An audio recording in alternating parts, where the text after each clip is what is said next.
Hello and welcome to the Here and Now, where we provide structured summaries of current affairs and happenings. In this video, I'll be talking about food inflation in the context of the Personal Consumption Expenditure, or PCE, price index data just released by the Bureau of Economic Analysis today.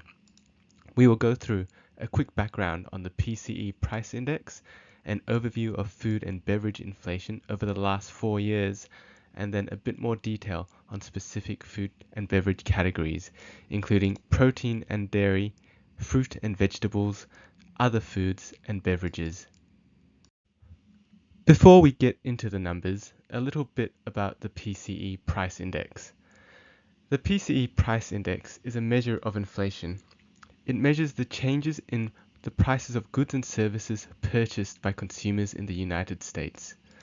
It is similar to the Consumer Price Index, or CPI, which also measures inflation.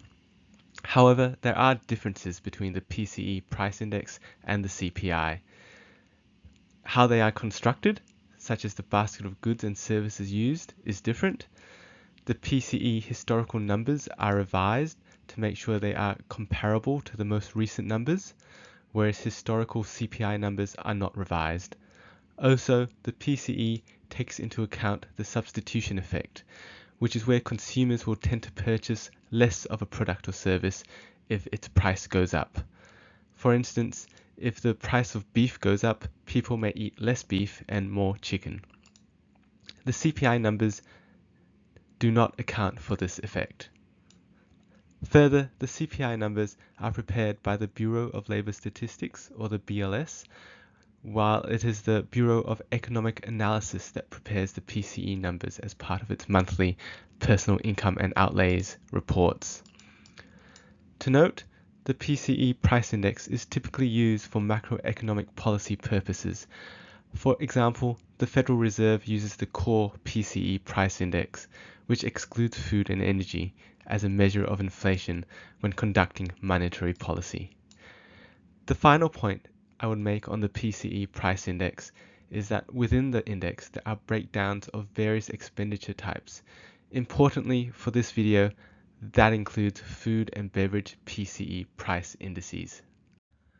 At a high level, the price for food and beverages consumed off premises has increased nearly 24% over the last 4 years. From the chart, you can see that the price increases really started around March 2020 at the start of the pandemic and accelerated for the next year or so before leveling out earlier this year in February. However, food and beverage prices have started to increase again over the last 3 months since July. Digging into protein and dairy, which accounts for about half of total food and beverage expenditure, there are some interesting points to make from the data. Firstly, all types of protein and dairy have seen double-digit price increases over the last 4 years, with fish and seafood prices having the smallest increase of 19%. Over the last year, protein and dairy prices have generally eased and stopped increasing. The big exception are prices for beef and veal, which have increased 7% over the last year. Further, from the chart, you can see that the price of eggs had a big spike in January 2023 when it was almost double what it was in September 2019. Then it dropped significantly. However, egg prices are still 25.8% higher than they were 4 years ago.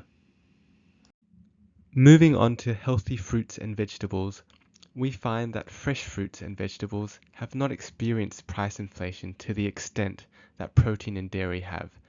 In actuality, over the last year, their prices have stayed almost constant, with fresh vegetable prices actually decreasing over the year. Nevertheless, their prices have still increased 13.4% to 15.3% over the last 4 years. For processed fruits and vegetables, you can see from the chart that their prices have increased significantly more than their fresher counterparts, 5% over the last year and 30.1% over the last 4 years. This makes some sense given these processed goods would require additional labor or physical capital, and these have also become more costly. Here we have some other food categories which are interesting to note: cereals, bakery products, fats and oils, and sugar and sweets.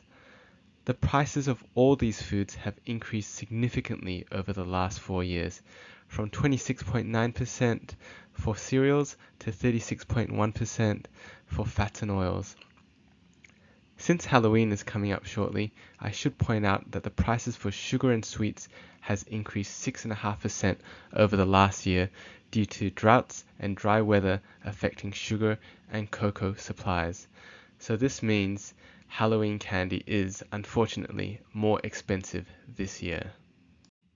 In terms of beverages, it's interesting to note that non-alcoholic drinks like coffee, tea, soft drinks, and juice have experienced significant price inflation over the last 4 years. In comparison, alcoholic beverage price increases have been mixed. Beer has gotten 16.7% more expensive over the last 4 years and 4.7% pricier over the last year. However, wine and spirit prices have increased at a much slower rate, with wine only growing at 5.2% and spirits 8% over the last 4 years.